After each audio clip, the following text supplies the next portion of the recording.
Hi, my name is Wendy Hayden with naturalconstipationsolutions.com, and today we want to talk about probiotics and constipation. So my husband has IBD, inflammatory bowel disease, with ulcerative colitis and Crohn's diagnosis. And for years, we had him on this probiotic. Here, I'll put a link down in the description, IonBiome. It used to be it's VSL, but anyway, this is the formulation that helped him. And VSL number 3, but it's become this IonBiome. And it really did seem to make a huge difference for him. When we started him out on this, we saw an improvement. So I'm not putting it down. It's like ridiculously expensive, but you know, is what we need to do to keep him healthy, we were thinking.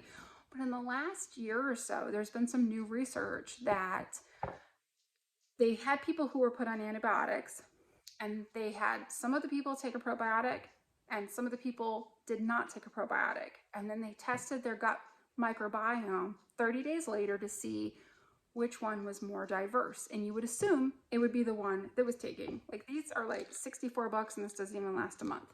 You would think that that would be the ones, right, that are having more diverse gut bacteria. But what they actually found is the people that were on the probiotics had less diverse microbiome, less diverse bacteria 30 days after the antibiotics than the ones who were not on a probiotic, which seems crazy. But what happens is, if you look, even on a really expensive good one like this, it's a really limited number of strains of bacteria. And it's like 112 billion bacteria. You're thinking like it's all this, but the thing is, there's only what, like 8 different ones in something like this. And some of the probiotics that you buy at the store maybe only have 1 or 2 strains of bacteria.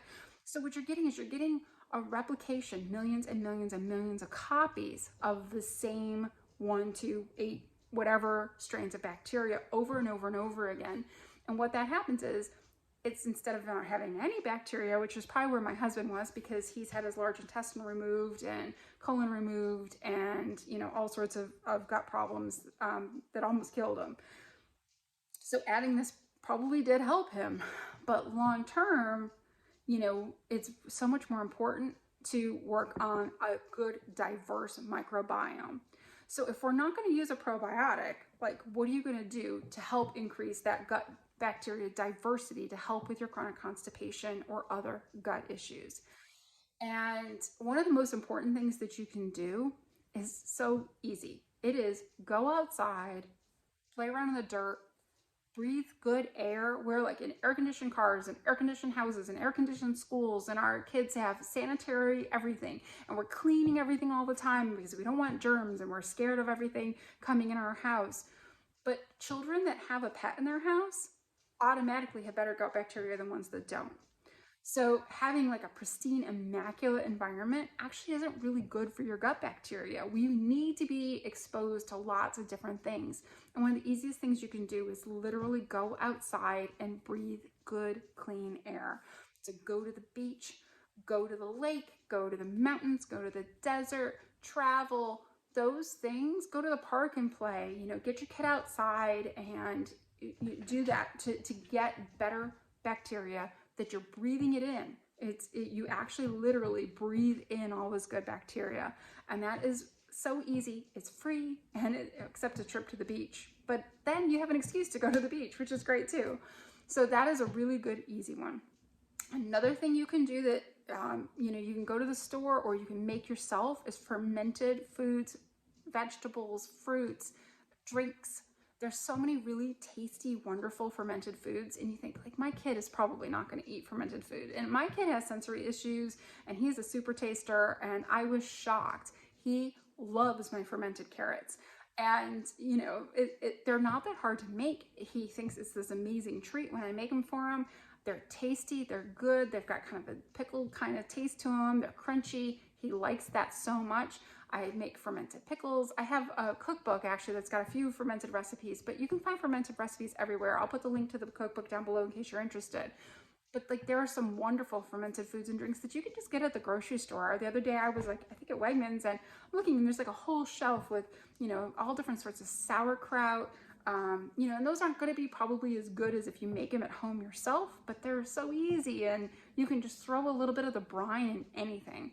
So one of the things I do, because my son is not going to sit there and eat sauerkraut. I'm not going to say that he would, but what I do is I take a little bit of the brine, and he is not home right now, so he's not going to know this, and I put the brine in dressings or sauces or anything that is going to have camouflage that little vinegary taste, and he never knows. So even mix it up in some ketchup, because it's already got that nice vinegary tang to it. And if you just put a little bit in there, you're going to get so many more bacteria and more diversity than doing something like this.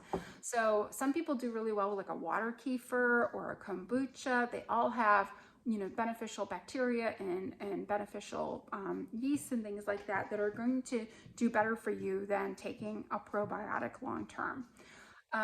Another thing is the supplement Ion Gut Health, and that has been unbelievably life-changing for my husband and for my son. And I have a link down below where you're going to get a free bonus if you use that link. And it's a terrahydrate solution. We always joke that it was dirt water. It doesn't have any taste at all, so it's great for kids with sensory issues. When my son was little, we told him it was his carburetor cleaner because he loved cars, and we would give him we'd put a little bit of it, his dose of it in a shot glass, and he would shoot it back, and he'll be ready for college. And we'd shoot it back, and then he'd run around the house telling us his carburetor was clean and his engine was working great. So it's super easy to give to kids, which is wonderful. And my husband, it's been amazing for him. He almost died close to a decade ago after a botched surgery for Crohn's disease.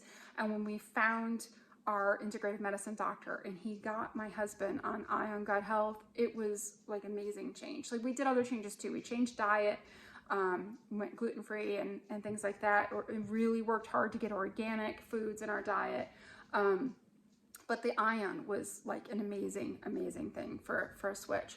So go down to the bottom end of my description, and I have that link where you can get a good discount for that. So I hope that's helped you, and some really good alternatives to just taking a probiotic that is probably going to have you have less gut diversity at the end of 30 days than if you didn't take one. And it's going to cost you a whole bunch of money to do this, and the other things will help you more. So I hope that helps you. Take care. Thank you. Bye-bye.